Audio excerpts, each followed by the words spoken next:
Hello out there everyone. Today I'm going to be reviewing this wonderful Wes Anderson film, The Grand Budapest Hotel from 2014.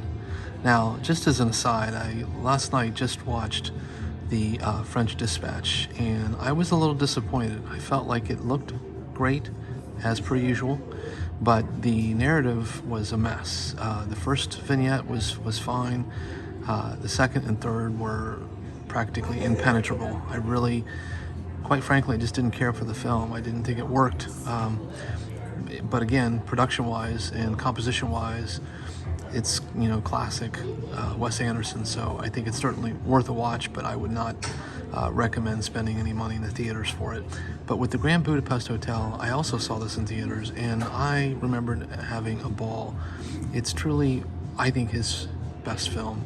He really fires on all cylinders because you've got the production, you've got the aesthetics, you've got the cast, and it's funny. Ralph Fiennes, I tell you, he does not get enough credit for being a remarkable comedic actor. He has impeccable timing, and in this film, he really lends the story some real heft.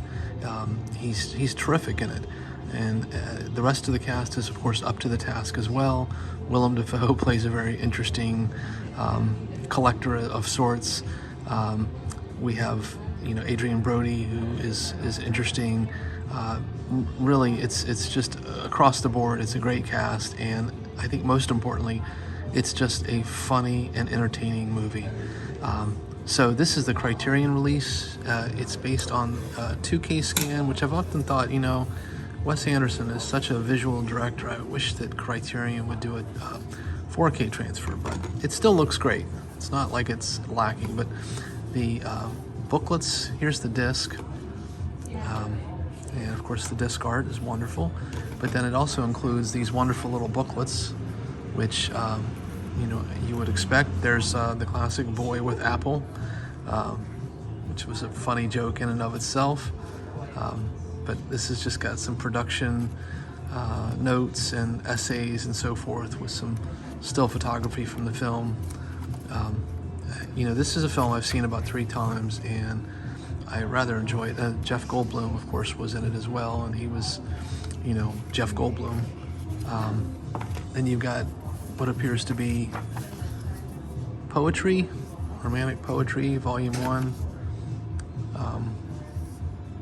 To my dearest, darling, treasured, cherished Agatha, whom I worship with respect, adoration, admiration, kisses, best wishes, and love from L.E. or L to A. Yeah, this is just so imaginative. I think that's the biggest thing about the Budapest, is I think the world that he built and the story he told was just interesting and funny. Of course, this is a great scene that sets up the sort of narrative of the story, and this the use of miniatures and practical effects and real sets. It's just, I don't think he's ever looked better. So again, what I would just say is, if you're into Wes Anderson, I would recommend seeing this without any reservations. The Grand Budapest Hotel is his finest film, in my opinion. So with that, take care everyone. I do hope all is well, and until the next time.